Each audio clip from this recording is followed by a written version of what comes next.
Beberapa waktu lalu, Luna Maya menjadi sorotan setelah membuat pengakuan telah melakukan pembekuan sel telur atau egg freezing.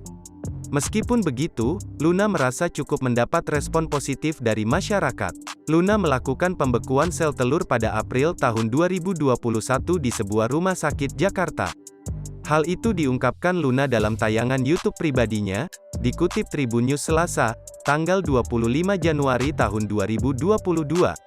Luna Maya mengaku dirinya sudah lama mengetahui soal pembekuan sel telur. Selain itu, dirinya juga sudah berencana untuk melakukannya sejak akhir 2017 menuju 2018. Namun, karena kesibukan yang padat, akhirnya baru terlaksana pada pertengahan tahun 2021. Udah tahu ini lama, tapi kepikirannya sejak sekitar 4 tahun yang lalu. Kalau mau melakukannya itu akhir 2017 menuju 2018, jawabnya. Mantan Ariel Noah itu pun mengatakan, kesibukan membuatnya berpikir ia harus mempersiapkan waktu saat akan melakukan pembekuan sel telur. Ngebayangin prosesnya nggak sehari 2 hari, prosesnya cukup lama. Jadi kita ada penyuntikan hormon, supaya sel telur matang dan sel telurnya bagus, baik jadi baru bisa diangkat telurnya.